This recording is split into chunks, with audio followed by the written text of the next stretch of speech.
ऐसा नजारा कदाचित सिनेमाघर में पहली बार देखने को मिल रहा था।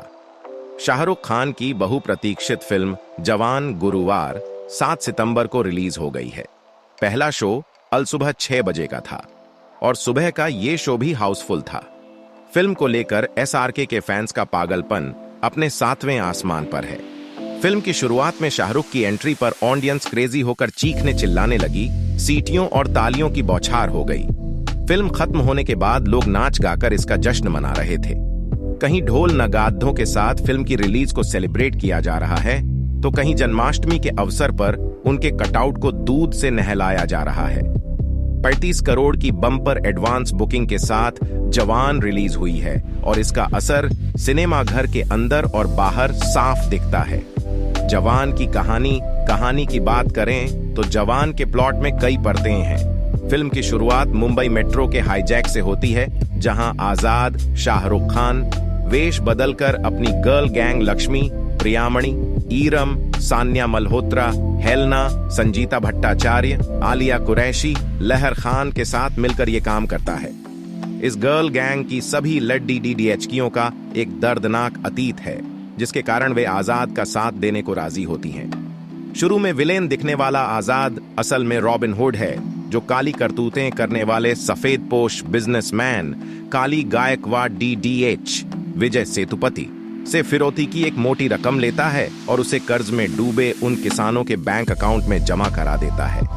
ये किसान बैंक के कर्ज के बोझ तले दबकर आत्महत्या को मजबूर हो चुके थे। काली को ये पैसे इसलिए भी देने पड़ते हैं क्योंकि उस मेट्रो में उसकी बेटी भी थी।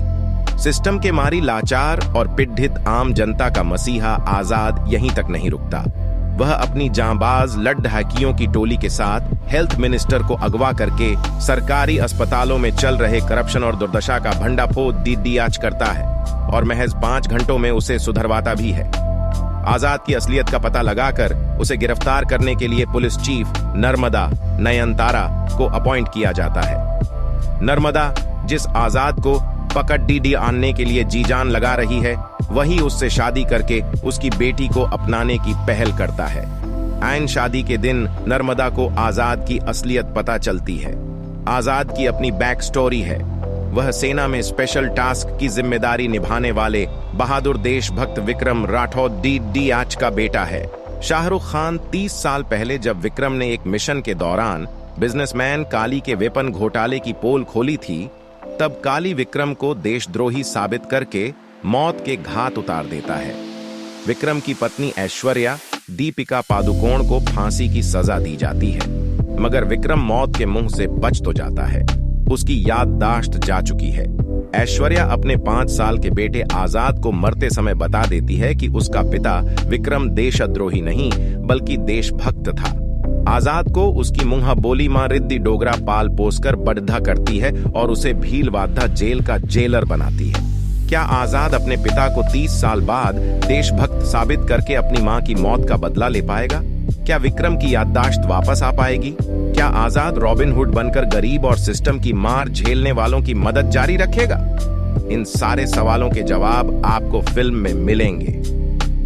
जवान का ट्रेलर, जवान का रिव्यू, निर्देशन की बात करें तो एटली की यह फिल्म हर तरह से मसालेदार है, मगर निर्देशक ने उसमें 30 साल का लीप लेकर उसे आज के दौर के मुद्दों से जोड़ा है। किसानों की दुर्दशा और आत्महत्या का मुद्दा हो या फिर सरकारी अस्पतालों की बदहाली, आम आदमी इस सिस्टम के कुचक्र में कैसे फंसता है, इसे इटली ने एक्शन इमोशन के साथ परोसा है। फिल्म में 2 कहानियां समानांतर ढंग से चलती हैं, जिसमें शाहरुख नयनतारा वर्तमान में हैं और एसआरके दीपिका अतीत में। हालांकि एटली की फिल्म में कई टर्न और ट्विस्ट हैं। इंटरवल का पॉइंट भी दिलचस्प है, मगर कई जगह पर निर्देशक सिनेमैटिक लिबर्टी लेने से नहीं चूके। कहीं कहीं पर फिल्म मेलोड्रामेटिक भी होती है, मगर किरदार उसे निभा ले जाते हैं। किसान का बेबस होकर फांसी लगाने का दृश्य हृदय विदारक है। रोंगटे खड़े कर देने वाले एक्शन दृश्यों में देश दुनिया से एक साथ आए एक्शन निर्देशकों का जलवा साफ मालूम पड़ रहा है। नयनतारा एटली और राम नागिरी निवासन द्वारा लिखित पटकथा आकर्षक और मनोरंजक है। हाँ, फिल्म का रन टाइम लंबा 2 घंटे 45 मिनट है। बेटे को हाथ लगाने से पहले बाप से बात कर, मच्छर मारने की 5 घंटे चलने वाले कॉइल के बारे में आप इतनी पूछताछ करते हैं, मगर 5 साल तक चलने वाली सरकार से कुछ नहीं पूछते। जैसे सुमित अरोध्या के लिखे संवाद सीटी मार साबित होते हैं। प्री क्लाइमेक्स जनता को सही सरकार चुनने के संदेश के साथ आगे बढ़ता है और क्लाइमेक्स गाने के साथ। अंत में सीक्वल का इशारा भी मिलता है। संगीत की बात की जाए तो जिंदा बंदा, चलेया जैसे गाने पहले ही चार्टबस्टर हो चुके हैं। एडवांस बुकिंग की सुनामी ही नहीं बल्कि ऑडियंस के रिएक्शन भी बता रही है कि ये हर तरह से शाहरुख खान की फिल्म है।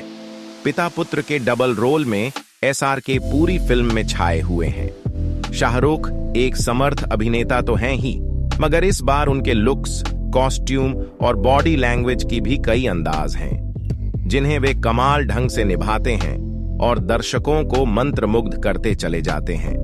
एक्शन दृश्यों में उनकी फ्लेक्सिबिलिटी देखने योग्य है। हाईजैक वाला उनका बॉल्ड लुक और पाउडर झाड़ ढहने वाला उनका स्टाइल पहले ही चर्चा का विषय बना हुआ है। सिगार के साथ उनका भूरे बाल वाला ओल्डर वर्जन बहुत वजनदार है। दीपिका पादुकोण जवान को अगर किंग खान का अब तक का बेस्ट अवतार कहा जाए तो गलत ना होगा।